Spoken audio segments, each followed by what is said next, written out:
천사를 보내주신 하나님, 이런 제목으로 주의 말씀 함께 나누겠습니다. 얼마 전에 어떤 우리 목회자들 모임 속에서 한 사모님이 멋있는 명언을 하나 했습니다. 그 명언이 참 마음에 와닿아서 우선 같이 나누면서 설교를 시작하겠습니다. 학교에 가면 공부 잘하는 사람이 있고 공부를 더럽게 못한 사람이 있습니다. 공부를 잘하는 사람의 특징은 선생님이 강조하는데 꼭 밑줄을 친답니다. 공부를 못한 사람의 특징은 선생님이 강조하는 건 다 삼켜버리고 자기가 좋아하는 데 밑줄을 친답니다. 여러분들은 공부를 잘하는 사람입니까? 공부를 못하는 사람입니까? 신앙도 마찬가지 같습니다. 신앙생활도 설교를 하면 목사님이 강조하는 데 밑줄을 치는 사람들은 신앙이 좋습니다. 그런데 자기가 관심 있는 것만 쏙쏙 따먹고 가는 사람들은 신앙이 좋지 않습니다. 여러분들은 신앙이 좋아지기를 원하시면 한번 아멘 하십시다. 그러면 목사님이 강조하는 것이 왜 강조하는가를 좀 깊이 새기셔서 마음에 새기면 오늘부터라도 신앙이 좋아지는 사람으로 터닝 포인트를 갖게 될 줄로 믿습니다. 아멘. 사람들은 누구나 건강에 관심이 많습니다. 이유는 간단합니다. 생명을 가지고 있기 때문에 그렇습니다. 근데 건강에 관심은 많은데 건강한 사람이 그렇게 많지 않습니다. 아픈 사람 손들으라면 거의 다 손듭니다. 다 어디가 아파요. 그런데 건강하다고 해도 막상 뒤져보면은 짝퉁 건강이 참 많습니다. 저희 교회도 생명체이기 때문에 건강한 교회를 지향하는 목회를 해왔습니다. 저는 건강한 교회의 가장 큰 중심은 균형이라고 생각합니다. 신앙과 삶이 일치돼야 됩니다. 교회 생활과 내 가정 생활이 일치되어야만 건강한 신앙이 되는 겁니다. 마찬가지로 육신도 마찬가지입니다. 한쪽 발이 튼튼하면 다른 한쪽도 튼튼해야 건강한 발이지, 한쪽은 튼튼하고 한쪽은 아프면 건강한 사람이 아닌 것입니다. 우리 한국 사람들은 좀 기질이, 극단적인 기질이 있습니다. 속된 말로 도 아니면 모를 찾습니다. 그러다 보니까 한국 사람들은 한쪽은 성공했는데 한쪽이 무너져 있는 걸 볼 수 있습니다. 예를 들어 말하자면 열심히 살아서 밖에 나가서는 사업도 자기의 명예도 성공했는지 모르지만 그 사람 집에 들어가면 가정이 엉망진창인 데가 많습니다. 어떤 사람은 공부는 참 잘하는데 사회활동을 못한다든지 아니면 건강이 아주 안 좋은 사람이 많습니다. 저는 이런 것은 절대로 성공이나 건강하다고 얘기하고 싶지 않습니다. 반드시 균형 잡힌 건강이 돼야 될 줄로 믿습니다. 오늘 본문에 나온 엘리야라는 사람도 마찬가지입니다.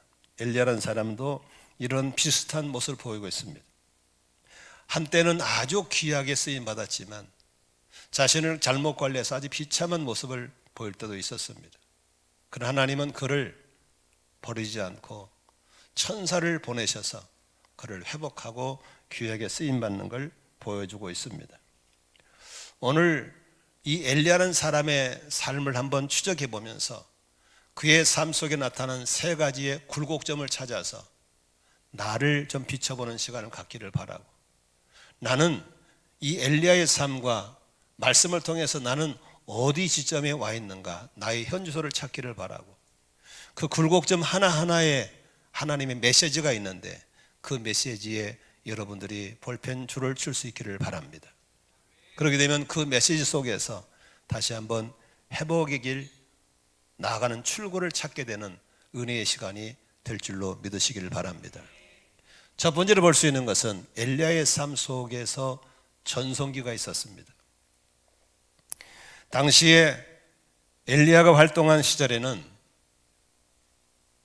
나라의 왕이, 이스라엘 왕이 아합이라는 사람이었고 부인이 이세벨이었습니다. 농경 문화였기 때문에 그들은 풍요를 꿈꾸고 쾌락을 꿈꿨습니다. 사실은 그때만 그런 게 아니고 인류의 창조 이래 모든 인간들은 풍요와 쾌락에 도취되어 있습니다. 어떻게 하면 더 풍요로울까? 어떻게 하면 더 즐거울까? 이것은 나쁜 게 아니 좋은 겁니다. 그러나 좋은 풍요, 좋은 쾌락이지만 성경적인 방법이 아니면 그 뒤에는 풍요와 쾌락이라는 빌미를 가지고 사탄 마귀가 우리를 유혹한다는 사실을 알으셔야 됩니다. 당시의 농경 문화에서 풍요의 신 바알 신을 섬겼고 쾌락의 신 아세라 신을 섬겼습니다. 그래서 그네들은 풍요롭게 살겠다는 합법적인 미명하에, 우리는 행복해하는 합법적인 미명하에 그들은 우상을 만들어서 열렬하게 음란한 짓을 많이 했습니다. 그래서 이 땅에서 아주 처절할 정도로 음란한 일을 많이 하면 바알 신이 질투를 해서 비를 내려준다. 이런 이상한 종교를 만들어서 모든 국민들이 그렇게 바알에 빠지고 아세라에 빠졌습니다. 하나님의 백성들이 그렇게 음란하고 방탕한 삶을 살 때 하나님은 진노하셔서 하늘을 닫아버렸습니다. 3년 동안 비 한 방울 오지 않았습니다. 그들은 그럴수록 더 비가 오게 해달라고 바알을 섬기고 음란한 짓을 하기 시작했습니다. 하나님의 진노는 점점 더 극에 달았습니다. 그때 하나님은 엘리야를 세우셔서 그 바알 신을 섬기는 선지자 450명, 아세라 신을 섬기는 선지자 400명, 850명의 목을 치는 전성기를 갖습니다. 어떻게 그런 전성기 가질 수 있을까요? 갈멜산 꼭대기 위에서 850대 1이 맞짱 떠서 네가 섬기는 신이 진짜 신이라면 기도하면 하늘이 불이 내릴 것이고, 내가 섬긴 여호와가 진짜 신이라면 내가 기도하면 불이 내릴 것이다. 불이 내리게 한 신이 진짜 신이다. 좋다 하자.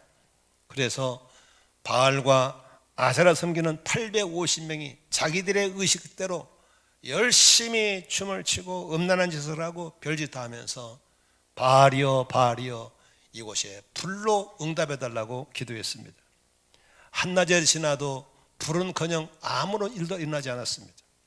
그때 엘리야가 그렇다면 니들의 섬기는 신은 지금 자나보다 내가 섬기는 여호와를 불러볼게. 엘리야가 백성들 앞에 모여서 무너진 제단을 수축하게 만들고 그 가뭄에 귀한 물 들어다가 제단 주변에 물을 흥건히 붓고 제물을 갖다 놓고 하나님께 기도합니다. 열왕기상 18장 36절부터 보시면은 엘리야의 전성기가 나옵니다. 같이 한번 읽겠습니다. 제사를 드릴 때가 되니 엘리야 예언자가 앞으로 나서서 이렇게 기도하였다. 아브라함과 이삭과 이스라엘을 돌보신 주 하나님, 주님께서 이스라엘의 하나님이시고 나는 주님의 종이며 내가 오직 주님의 말씀대로만 이 모든 일을 하고 있다는 것을 오늘 저들이 알게 하여 주십시오. 3절이 큰 소 있습니다. 시작. 주님 응답하여 주십시오. 응답하여 주십시오. 이 백성으로 하여금 주님이 주 하나님이시며 그들의 마음을 돌이키게 하시는 주님이심을 알게 하여 주십시오. 그러자 주님의 불이 떨어져서 재물과 나무단과 돌들과 흙을 태웠고 도랑 안에 있는 물을 모두 말려버렸다. 하나님이 불로서 응답했습니다. 그를 통해서 이제 엘리야가 기세를 잡고 자기 제자들을 통해서 바알신을 섬기는 선지자 450명의 목을 치고 아세라 섬기는 그 선지자의 400명의 목을 쳐서 850명의 목을 다 쳐서 죽입니다. 그리고 완전히 꺾어버리고 백성들이 회심하게 만들고, 그리고 그는 갈멜산 꼭대기에서 하나님께 간절히 기도함으로 3년 동안 비 한 방 오지 않던 그곳에 장대비가 쏟아지게 하는 기적을 베풉니다. 이게 바로 엘리야 시대의 최고의 전성기였습니다. 여러분은 지금까지 살아오면서 어떤 전성기를 맛봤습니까? 그러나 엘리야도 그렇게 전성기에 있었지만 그의 삶에 한없이 초라하고 비 맞은 닭처럼 침체기가 있었습니다. 열왕기상 19장 1절 2절에 보니까 아합 왕이 이 모습을 보고 자기 부인 이세벨이 그대로 알려줍니다. 그랬더니 바알을 섬겼던 이세벨이 뭐라고 그럽니까? 24시간 이내에 내가 엘리야의 목을 치겠다. 만일에 24시간 내가 엘리야를 죽이지 않으면 내가 섬기는 신이 내게 천벌을 내려도 받겠다. 여러분, 여자가 한을 품으면 온율에 서리가 내린다고 막강한 권력을 가진 이스라엘 왕비 이세벨이 이렇게 극단적인 선포를 했을 때 얼마나 놀랐겠습니까? 참 재미있는 것은 그렇게 850명의 목을 치고 만일에 기도해가지고 여호와의 불이 안 내리면 자기는 죽어야 되는 그런 대담했던 엘리야가 이세벨에 죽이겠다는 그 한마디에 기가 죽어가지고 어떻게 됩니까? 도망갑니다. 3절 4절 함께 읽겠습니다. 시작. 엘리야는 두려워서 급히 일어나 목숨을 살리려고 도망하여 유다의 브엘세바로 갔다. 그곳에 자기 시종을 남겨두고 자신은 홀로 광야로 들어가서 하루길을 더 걸어 어떤 노랫나무 아래로 가서 거기에서 앉아서 죽기를 간청하며 기도했다. 주님, 이제는 더 바랄 것이 없습니다. 나의 목숨을 거두어 주십시오. 나는 내 세상보다 조금도 나을 것이 없습니다. 엘리야는 그렇게 대담했던 그가 3절에 보니까 자기 목숨 살리려고 뭐 했다고 그랬어요? 도망갔다고 그랬습니다. 그리고 깊은 광야에 들어가서 아무도 없는 곳에서 죽기를 구했다고 그랬습니다.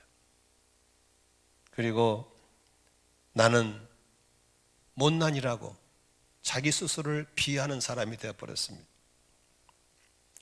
18장에 대단했던 엘리야와 19장에 나타난 이 엘리야는 너무나도 차이가 있습니다. 사람은 전성기가 있는가 하면은 이렇게 침체기가 있을 수 있는 것입니다.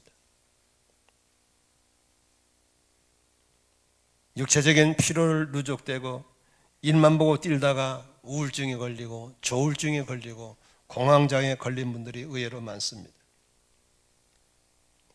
저도 오랫동안 목회하면서 하나님께 빛가빛가하게 쓰임받은 일이 있었지만 정말 죽고 싶고 목회를 관두고 싶고 교회를 사임하고 싶을 정도로 어려울 때가 참 많이 있었습니다. 여러분의 지금 전성기가 언제였고 나의 침체기는 언제 있는지를 한번 인생의 굴곡점을 돌아볼 수 있기를 바랍니다. 이렇게 광야에서 죽기를 구하고 있고 이제 깊은 우울증에 빠져 죽어가는 그 엘리야에게 하나님은 그대로 방치해 두지 않았습니다. 깊은 광야에, 여러분 이스라엘 가보면 광야가 어떤 곳인가를 보면 상상을 안 됩니다. 아무것도 없습니다. 그게 광야입니다. 아무것도 없습니다. 사람의 그림자도 아예 없습니다. 그런데 그 광야에 노대나무라는 게 뭐 다른 게 가시나무에 가시나무 밑에 누워있는 그 엘리야를 하나님은 보시고 있었고 하나님은 기억하고 있었습니다. 그래서 그 엘리야를 살리기 위해서 천사를 보내주신 줄로 믿습니다. 그 천사를 통해서 다시 회복한 다음에 7절 8절에 보니까 너의 남은 사명이 있다. 사명을 따라서 달려가라고 세워주시는 하나님의 회복의 분기점을 만나게 되는 것입니다. 인생은 누구나 살아가면서 이렇게 전성기도 있고 침체기도 있고 회복기도 있는 겁니다. 나는 지금 전성기에 있는지 나는 침체기에 있는지 나는 회복기가 필요한 사람인지 자신의 지금의 현 주소를 찾아볼 수 있기를 바랍니다. 나의 사랑하는 가족과 VIP들은 지금 어떤 상태에 있는지를 돌아보는 마음의 여유를 가져볼 수 있기를 바랍니다. 그런데 오늘 제가 여러분과 나누고 싶은 말씀은 이 본문을 가지고 28년째 1년에 한 번씩 설교하고 있습니다. 그런데 삶이 변화된 분도 있지만 여전히 똑같은 분도 있어서 저분은 설교를 들어도 자기가 좋아하는 밑줄을 치고 있구나. 그런 오늘만큼은 좀 잘 들으셔서 목사님의 강조하는 부분에다가 밑줄을 치는 여러분 됐으면 좋겠습니다. 그래서 여러분 아멘 하십시다. 그러면 전성의 시점과 침체의 시점과 회복의 시점 가운데서 나의 위치를 발견했을 겁니다. 그리고 비록 지금은 침체에 있고 지금은 회복기에 있지만 나도 또 한 번의 전성기를 맞고 싶다, 이러신 분들에게 주는 메시지가 있습니다. 여러분, 엘리야의 전성기는 자기가 계획한 게 아닙니다. 엘리야의 전성기는 엘리야가 뛰어난 능력이 있는 것도 아닙니다. 엘리야의 전성기는 열왕기상 18장 1절 2절에 답이 나와 있습니다. 같이 한번 열왕기상 18장 1절 2절 같이 읽도록 하겠습니다. 시작. 많은 날이 흘러서 3년이 되던 해에 주님께서 엘리야에게 말씀하셨다. 가서 아합을 만나거라. 내가 땅 위에 비를 내리겠다. 엘리야가 곧 아합을 만나러 갔다. 그때 사마리아는 기근이 심하였다. 여러분, 바알신과 아샤라신을 꺾고 어둠을 차단하고 죄를 정리한 다음에 이스라엘의 하늘을 열어서 비가 오게 하는 것은 엘리야의 계획이 아닙니다. 엘리야의 능력이 있는 것도 아닙니다. 엘리야는 특별히 잘한 게 있는 게 아닙니다. 누가 디자인했습니까? 하나님이 디자인한 걸 믿으시기 바랍니다. 하나님이 디자인하신 겁니다. 여기 1절에 보십시오. 아합을 만나라. 내가 땅 위에 비를 내리겠다. 누가 그랬겠습니까? 하나님이 그렇게 말씀하신 겁니다. 여러분, 우리가 위대하게 크게 쓰임받는 비결은 하나밖에 없습니다. 하나님이 내게 말씀해 주시는 레마가 있어야 될 줄로 믿습니다.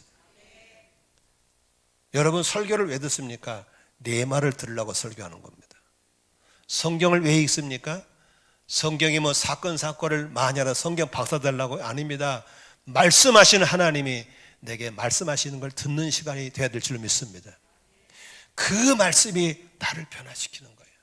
그 말씀이 나를 전성기로 이끌어내는 거예요.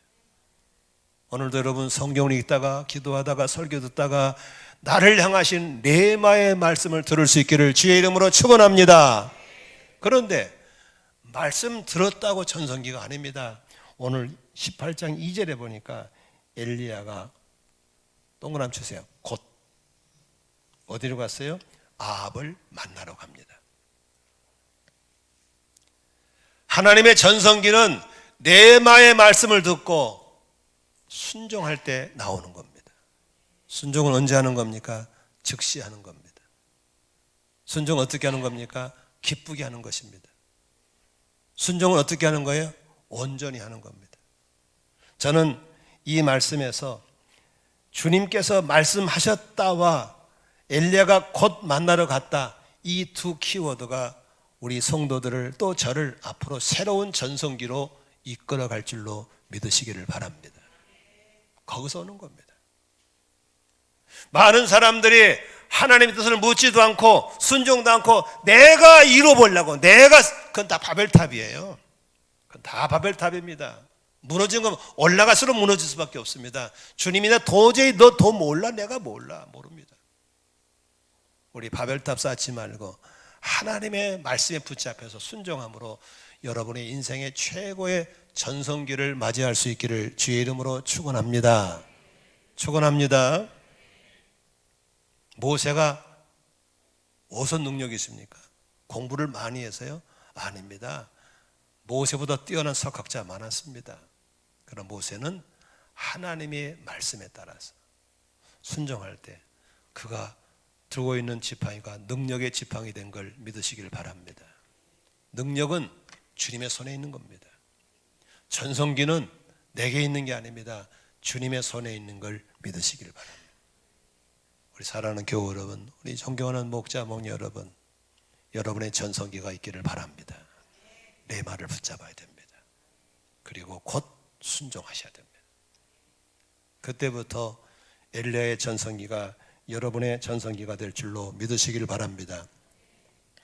두 번째, 이렇게 대단한 엘리야가 침체에 빠진 이유가 무엇입니까?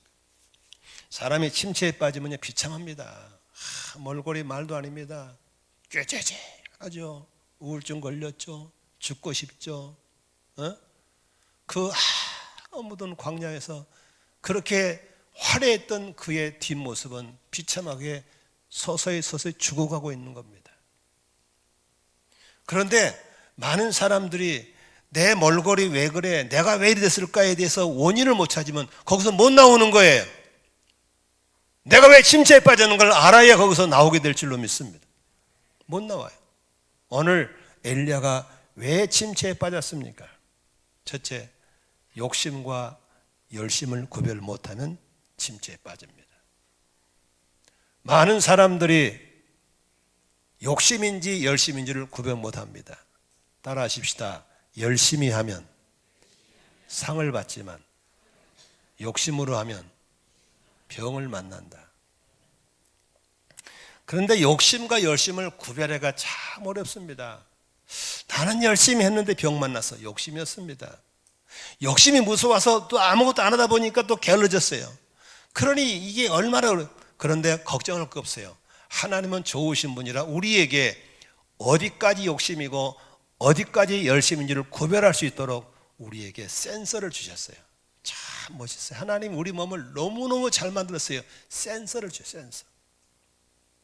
예수 믿는 사람에게는 더욱더 센서 외에 또 준 게 있어요. 그게 뭐냐면 성령님을 통해서 절제 열매를 주셨어요. 이 절제 열매는 영어로 셀프 컨트롤이에요. 내가 나 자신을 조절할 수 있어야 되는 거예요. 그런데 사탄 마귀는 우리에게 욕심을 심어넣어가지고 센서 작동을 고정시켜버리고 셀프 컨트롤을 무시해버린 거예요. 그때부터 죽어가는 거예요. 병드는 거예요. 하나만 얘기해 드릴까요? 여기 보세요. 몸에 어디 이상이 생기려면요. 자, 몸살이 오죠. 몸살. 몸살은 병이 아닙니다. 하나님이 우리 몸을 만들 때 더 쓰면, 지금보다 더 쓰게 되면 병 온다. 그러니까 몸 좀 아껴 써라고 주는 게 몸살이라는 센서입니다. 그러면 몸살이 왔을 때 진통제 먹고 계속 일을 해야 돼요? 아니면 쉬어야 돼요? 빨리빨리 얘기해봐요. 쉬어야 돼요. 근데 병원에 가면 몸살 났으면 무슨 약을 줘요? 통증을 없애주는 약을 주는 거예요. 그러면 사람이 또 나섰네 하고 또 일을 해요. 멍청하게. 그러면 어떻게 돼요? 몸살이 쌓이고 쌓이면 이 몸이 어느 날 포기해요. 이 주인님은 센서를 보내도 소용이 없구나. 안 되겠다. 누워야 되겠다. 그게 병이에요. 그러면 진짜 병원에 누워 있어야 돼요. 얼마나 미련스러워요. 자, 졸립다. 그건 몸이 자라는 신호거든요. 자야 돼요? 커피 마시고 앉아야 돼요? 커피 딥다 먹고 앉아요. 그러니까 몸의 생체 리듬이 무너지는 거예요. 그렇죠? 포만감이라고 하는 것은 위장에서 2 이상 더 들어오면 안 돼라고 알려주는 게 포만감이라는 센서예요. 그러면 포만감 했을 때 먹어야 돼요? 안 먹어야 돼요? 안 먹어야 돼요. 근데 소화제 먹으면서 먹어요. 멍청해요, 멍청해요. 그러니까 병 올 수밖에 없는 거예요. 더군다나 이 인간이 음식을 만들면서 돈을 벌기 위해서 수단과 방법을 가리지 않고 우리 몸을 생각하잖아요. 입을 자극시켜요. 너무 맛있어요. 그러니까 자꾸 먹는 거예요. 여러분, 이 몸은 매우 민감하고 부드러운 거거든요. 이 몸 안에다가 음식이라는 이물질을 집어넣을 때 잘 집어넣어야 됩니다. 그런데 너무 많은 사람들이 이렇게 센서가 고장나고 센서를 무시해버리고 셀프 컨트롤을 무시하기 때문에 병에 들 수밖에 없고 망할 수밖에 없고 죽을 수밖에 없는 거예요. 여러분, 건강 무너지면 끝납니다. 안 되는 거예요. 재밌는 말이 있죠. 우리나라 사람들은 죽으라고 돈 벌어가지고 그 돈 가지고 병원에 다 갖다 준다고. 죽을 때까지 다 주고 가는 거예요. 죽으라고 돈 벌지 말고 병원에 가지 않기를 바랍니다.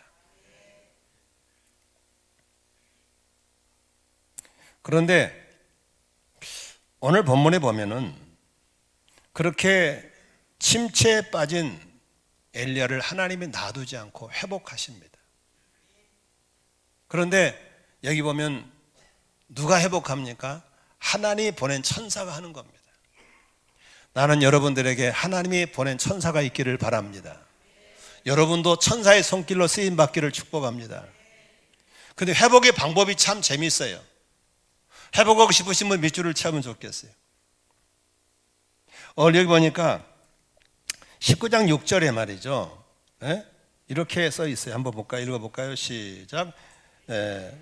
여기 5절 6절 시작. 그런 다음에 그는 너댓나무 아래 누워서 잠이 들었는데 그때 한 천사가 일어나서 먹으라고 하면서 그를 깨웠다. 6절 시작. 엘리야가 깨어보니 그 머리맡에는 뜨겁게 달군 돌에다가 구워낸 간 가자와 물 한 병이 놓였다. 그는 먹고 마신 뒤에 다시 잠이 들었다.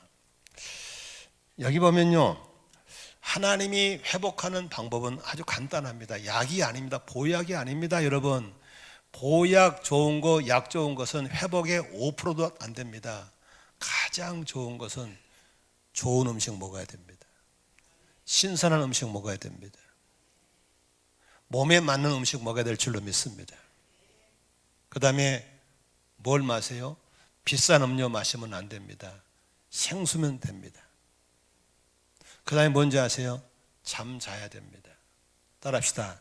좋은 것 먹고 좋은 음료수 마시고 잘 자면 된다.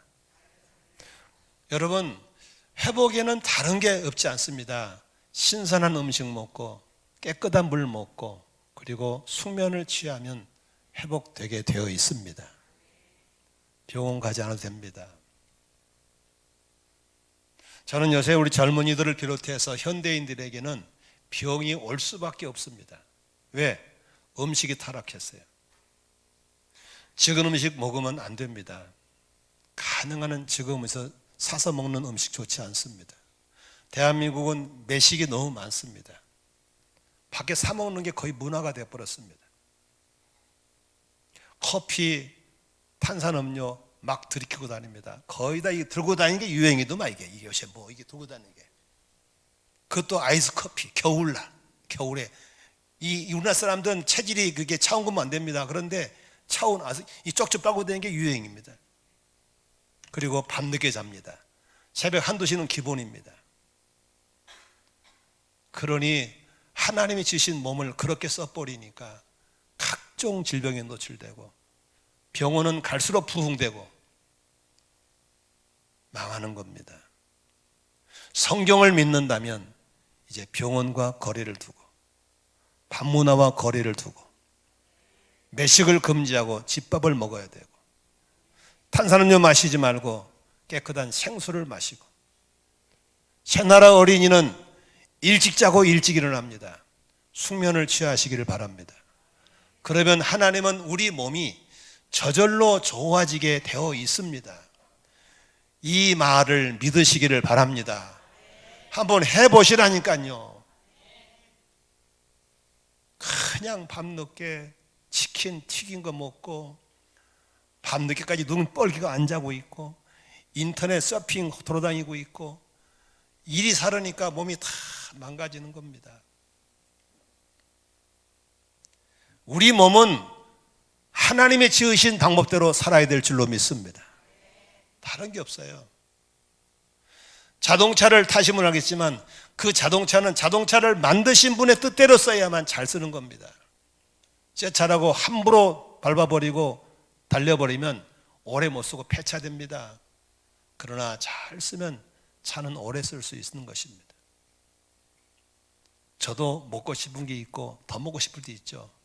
그러나 몸을 생각해서 안 먹습니다. 저는 뷔페를 별로 안 좋아합니다. 어제도 안 먹으려다가 건의 때는 먹었어요. 좀만 먹고 왔어요. 부패는 부패할 수 있습니다. 왜 몸무게가 많이 난가를 금방 가만 알 수 있습니다. 이따만을 갖다 먹습니다. 눈이 휘둥그레가지고. 그럼 다 먹어볼 저는. 어쩔 수 없습니다. 인풋이 많으면 그렇게 되어 있습니다. 우리 성도 여러분, 음식 조심해서 잡수시기 바랍니다. 마시는 것 조심히 마시기를 바라고요. 우리 특히 청년들 저녁 밥 문화를 거절해야 됩니다. 충분한 수면을 취하면 몸은 저절로 좋아지게 되어 있습니다. 그런데 하나가 또 필요합니다. 천사가 그 엘리야를 깨웁니다. 그러니 깨운다는 말이 7절에 깨운다는 말이 개역개정 성경은 어루만진다고 했습니다. 우리말 성경은 만져준다고 했습니다. 회복은 잘 먹고 잘 마시고 잘 자는 것도 필요하지만 어루만이 필요합니다. 격려가 필요한 거예요. 우리 사랑하는 자녀들에게 부모 형제 부부지간에 따뜻한 말로 격려해 주기를 바랍니다. 위로해 주기를 바랍니다. 그것이 회복을 시켜주는 거예요. 우리는 지적질 당하는 데 너무 익숙해 왔습니다. 잘한 거 다 빼버리고 못한 것만 골라서 지적당하는 데 익숙해 왔습니다. 못하는 것 내려놓고 잘한 걸 칭찬해주고 격려해주면 회복될 줄로 믿습니다. 저도 오랫동안 목회하면서 참 실수도 많고 허물도 많았습니다.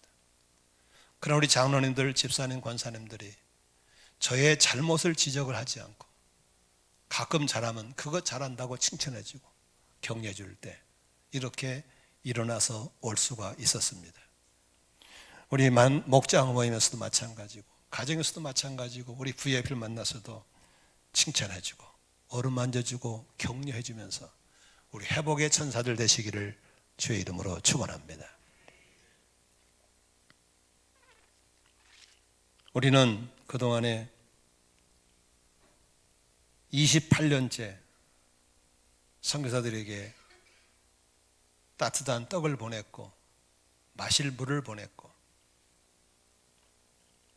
그들에게 쉼자리를 마련해 줬습니다.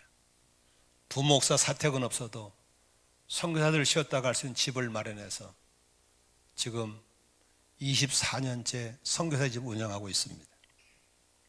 이것을 하나님이 다 기억하시고 있고 참여하신 여러분들을 복 주실 줄로 믿습니다. 마태복음 10장 42절에 주님은 이렇게 말씀하셨습니다. 내가 진실로 너희에게 말한다. 누구든지 내 제자라는 이유로 이 작은 사람들 중 하나에게 냉수 한 것이라도 주는 사람은 반드시 그 상을 놓치지 않을 것이다. 나는 이 말씀을 믿고 있습니다. 28년째 묵묵히 선교사님들을 위해서 냉수 한 그릇씩 내놓은 손길들 하나님이 하늘상을 주실 줄로 믿습니다. 우리 교회가 복받고 있는 비결도 저 선교사의 집이라 생각합니다. 바로 이렇게 교육자 보건주라 생각합니다. 제주도에 안경 맞춰받은 그 목사님 제가 이 눈으로 성경 말씀 더 많이 보고 제가 이 밝은 눈으로 목회 열심히 하겠습니다. 헐 사모님에게 고해하라는지 제들었더니 울면서 연락이 왔습니다.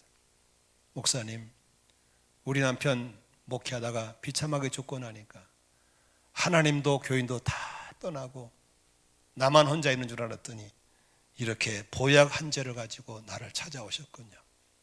하나님이 나를 버리지 않으셨군요. 묵묵히 여러분들이 믿어주고 참여했던 것들이 이렇게 싹을 맺고 있는 걸 볼 수 있는 것입니다. 마태복음 25장 40절에 주님 말씀하셨습니다. 임금이 그들에게 말하기를 내가 진정으로 너희에게 말한다. 너희가 여기 내 형제 자매 가운데 지극히 보잘것없는 사람 하나에게 한 것이 곧 내게 한 것이다. 45절에 내가 진정으로 너희에게 말한다. 여기 사람들 가운데 저기 보잘것없는 사람에게 하나에게 하지 않은 것이 곧 내게 하지 않은 거라 그랬습니다. 지극히 작은 사람은 보이지 않습니다. 뛰어난 사람은 잘 보이죠. 여러분 저 오지의 선교사들 잘 보이지 않습니다. 저 개척교회 목사님들 보이지 않습니다. 타락한 목회들 때문에 매스컴이 떡칠을 하고 목사들이 욕을 먹습니다. 저는 그렇게 짝퉁이 있는가 하는 동시에 진실한 목회자가, 진실한 선교사들이 있다고 생각합니다. 우리는 그런 분을 찾아서 천사의 손길 대서 따뜻한 떡 하나, 시원한 냉수 한 컵 대접하는 우리가 돼야 될 줄로 믿습니다.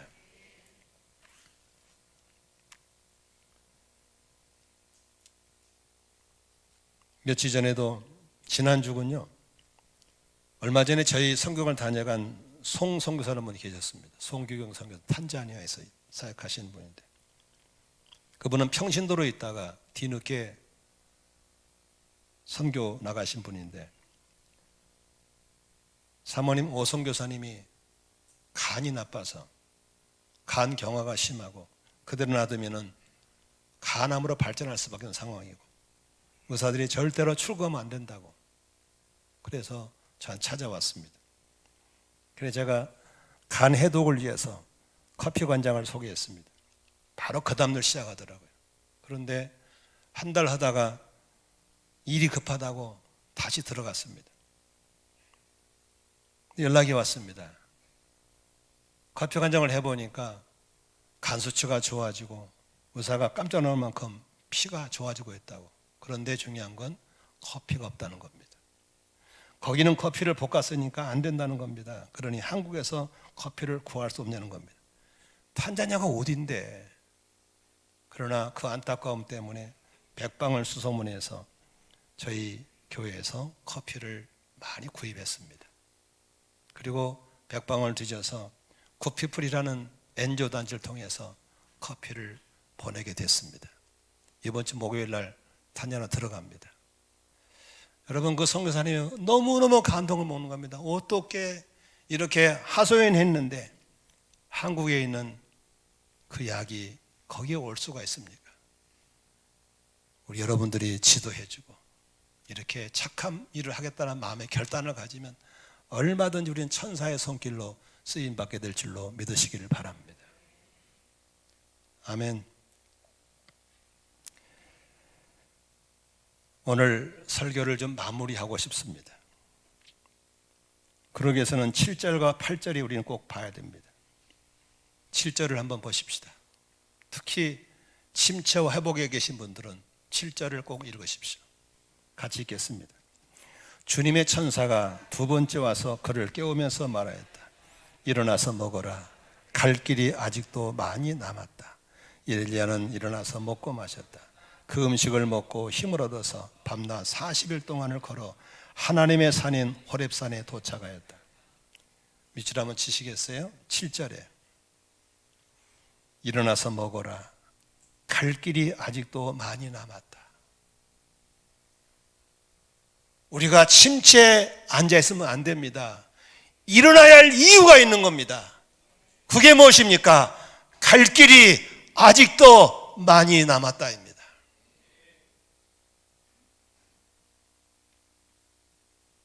왜 우리를 살려줍니까? 왜 우리를 놔둡니까? 여러분에게, 저에게 아직 갈 길이 남아있기 때문에 그렇습니다. 할 일이 남아있기 때문인 걸 믿으시기 바랍니다. 그렇게 그늘진 곳에 앉아서 찔끔찔끔 싸며 죽으라고 있는 게 아닙니다. 일어나야 될 줄로 믿습니다. 회복해야 될 줄로 믿습니다. 왜? 우리는 갈 길이 남아있습니다. 할 일이 남아있는 겁니다. 미션이 남아있는 걸 믿으시길 바랍니다. 그러므로 우리는 이렇게 엉거주춤하게 세월을 낭비할 수가 없다는 사실을 꼭 기억하시기를 바랍니다. 그래서 엘리야는 어떻게 했습니까? 8절입니다. 일어나서 먹고 마시고 회복의 길로 들어가는 겁니다. 그래서 8절에 보니까 그 음식을 먹고 힘을 얻어서 밤낮으로 40일 동안을 걸어서 하나님의 산인 호렙산에 도착했다라고 써 있는 것입니다. 여러분, 여러분과 저는 미션이 있습니다. 우리는 그 길을 향해서 달려가야 될 줄로 믿습니다. 허송세월 보내면 안 됩니다. 회복해야 됩니다. 침체에 허덕이는 엘리야에게 하나님의 천사를 보내신 이유는 네가 갈 길이 남아있기 때문인 걸 믿으시기 바랍니다. 하나님의 천사를 안 보냈다면 죽게 내비두죠. 죽어라, 끝났다. 이제 갈멜산 사건은 끝났다는 죽어. 하나님이 그를 천사를 보낸 이유는 갈 길이 남아있기 때문인 걸 믿으시길 바랍니다. 어쩌면 이 설교를 듣는 이유가 갈 길이 남아서입니다. 오늘도 어디에 밑줄을 치는 설교를 듣겠습니까? 여러분에게 하나님의 말씀이 들려지기를 바라고 다시 한번 희망을 가지고 회복하시기를 바랍니다. 믿음을 회복하세요. 건강을 회복하세요. 지금 여러분의 건강 상태는 어떤 상태입니까? 병원 가기 직전입니까? 병원을 단골처럼 다니고 있습니까? 나는 한 가지로 희망을 주고 싶습니다. 체질은 안 바뀝니다. 부모가 물려준 겁니다. 그러나 체력은 바뀔 수 있습니다. 노력하셔야 됩니다. 식단 조절하십시오. 운동 시작하십시오. 수면 시간 바꾸십시오. 생활 리듬도 고쳐야 됩니다. 그러면 좋아질 수 있습니다. 저를 보십시오. 서서 설교도 못하고 앉아있던 저를 식단 조절하고 운동하고 관리하니까 이렇게 70이 다 돼가도 정정하게 일할 수 있습니다. 몸의 나이가 있고 호적상 나이가 있습니다. 저는 내 몸의 나이는 훨씬 젊습니다. 왜냐하면 관리하기 때문에 그렇습니다.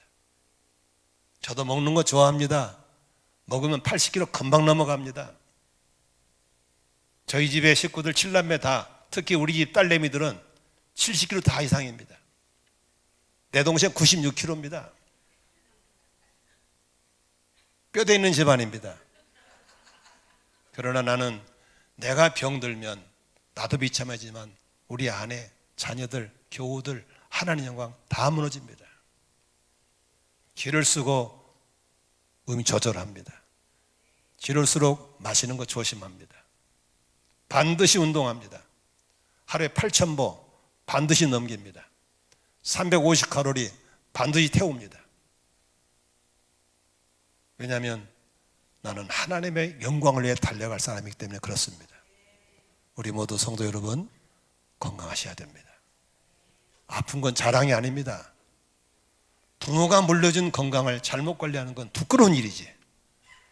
모두 다 건강하시길 바랍니다. 병원과 손 끊고 살아야 됩니다. 할렐루야. 몸도 튼튼, 마음도 튼튼, 신앙도 튼튼해서 우리 모두 가야 할 길을 힘있게 달려갈 수 있기를 주의 이름으로 축원합니다. 기도하겠습니다.